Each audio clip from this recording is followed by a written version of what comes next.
William Watson. क्या? William Watson. ठीक है। और इस वैज्ञानिक का नाम क्या है? Gregor John. ग्रेगर जॉन कौन? मेंडल। Gregor John.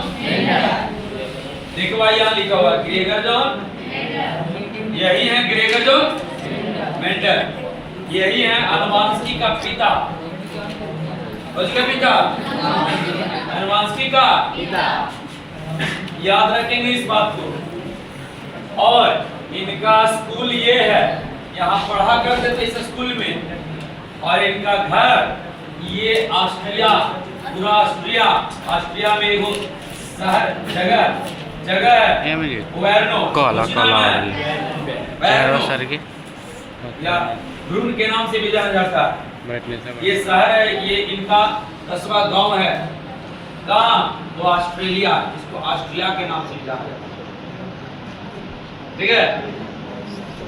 अब ये मैं मेंडल के बारे में यहाँ पर बताने वाले क्लियर करूंगा यहाँ। लेकिन ये पहले बताओ कि अनुवांशिकी का परिभाषा किसे किसे कल याद हो गया था? अनुवांशिकी जल्दी बताइए। अनुवांशिकी का परिभाषा किसको याद है? बोलो।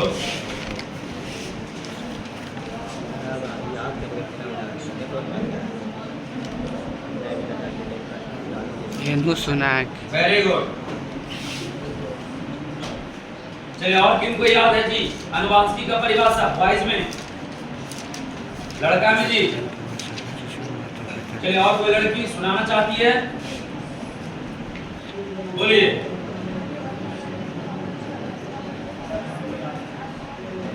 हम सुनाइए। Very good.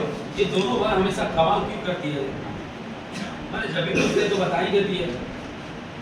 अब बाकी सबको तो क्या मतलब है? कहाँ कोई दूसरी दुनिया में हो, बताने का इच्छा नहीं करता।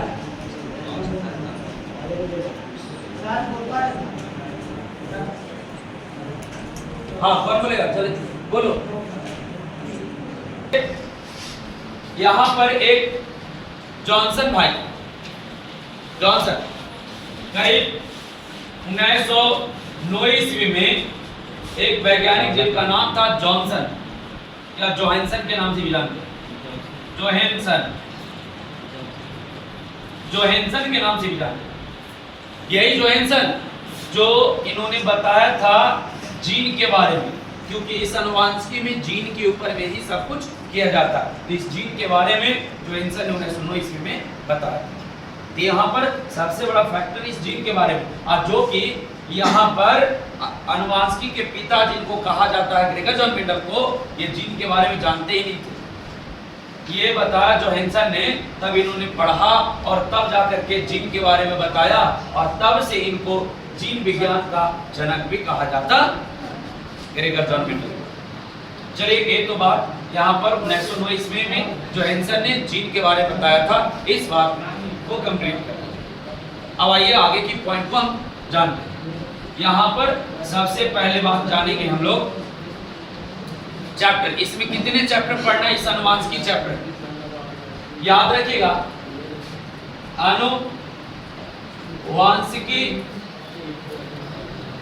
जो यूनिट है 2, इसमें 3 को चैप्टर पढ़ना है। 3 चैप्टर याद रखिएगा। Principle of inheritance and variation, principle of inheritance and variation, inheritance and variation यानी अनुवांशिकता और विविधता, या विविधता भी बोल सकते हैं। अनुवांशिकता और विविधता का सिद्धांत, ये पहला पढ़ना है। अनुवांशिकता, अनुवांशिकता एवं विविधता या विभिन्नता भी बोल सकते हैं, विविधता या विभिन्नता भी बोल सकते हैं। कौन सी पढ़ना है? सिद्धांत। सिद्धांत पढ़ाई करना है, ये पहला हो। दूसरा पढ़ना है मॉलिक्यूलर बेसिस ऑफ इनहेरिटेंस, यानी आनुवांशिकता का आणविक कथा। आनुवांशिकता का आनुवांशिकता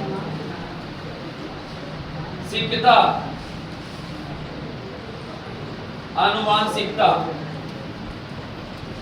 आनुवांशिकता का आणविक आधार, यानी दूसरा नंबर चैप्टर है molecular basis of inheritance, molecular basis of inheritance. और तीसरा है क्रम विकास, और नाम है क्रम विकास, यानी इंग्लिश में इसे कहते हैं इवोल्यूशन, है ना, क्या बोलते हैं, इवोल्यूशन, क्रम विकास। तो यहाँ पर 3 चैप्टर पढ़ना है आनुवांशिकी में। याद रखिएगा ये आनुवांशिकी चैप्टर को पढ़ने में, यानी इन तीनों चैप्टर को पढ़ने में करीब करीब 2 मंथ लगेगा, 2 मंथ लगेगा इसको पढ़ने में। और ये 2 मंथ आपको कितना, यदि 2 मंथ आप छोड़ते नहीं है क्लास, 2 मंथ यदि लगातार वे में पढ़ते रहते हैं तो आपको कितना नंबर देगा ये, तो ये याद रखिएगा आपको 20 नंबर से 25 नंबर ये देने का बात है, एकदम डायरेक्ट वे में इन तीनों चैप्टर से 20 से 25 नंबर। अब मान लिया कोई बच्चा ने इससे पहले नहीं पढ़ा या इसके बाद नहीं पढ़ना चाहता और केवल यह पढ़ना चाहता, तो इतना में ये एग्जाम जो है बायोलॉजी का पास कर जाएगा, यानी पास करने पर ये नंबर दे दे रहा। सो आप ये बात ध्यान में रखिए, इससे पहले किए क्लास की नहीं किए इसको भुला जाइए, और इसके बाद करेंगे कि ना करेंगे इसे भी भुला जाइए। लेकिन ये 2 मंथ की क्लास आप माने इग्नोर मत कीजिएगा, 2 मंथ की क्लास आप छोड़िए मत, 2 मंथ की क्लास आप नजरअंदाज करने का प्रयास ना करें। मैं यही बोलना चाहता हूँ आप सबसे कि 2 मंथ की क्लास को कंप्लीट कर लेना है, ठीक है। अरे कोई रहे, शादी रहे, चाहे विवाह रहे, चाहे बर्बादी रहे, किसी भी चीज में नहीं जाना है ना, किसी भी चीज में जाना नहीं है।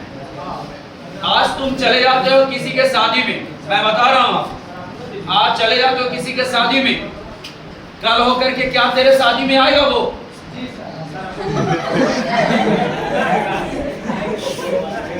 आएगा ही नहीं, वो अपने लाइफ में व्यस्त होगा, समझ गया ना।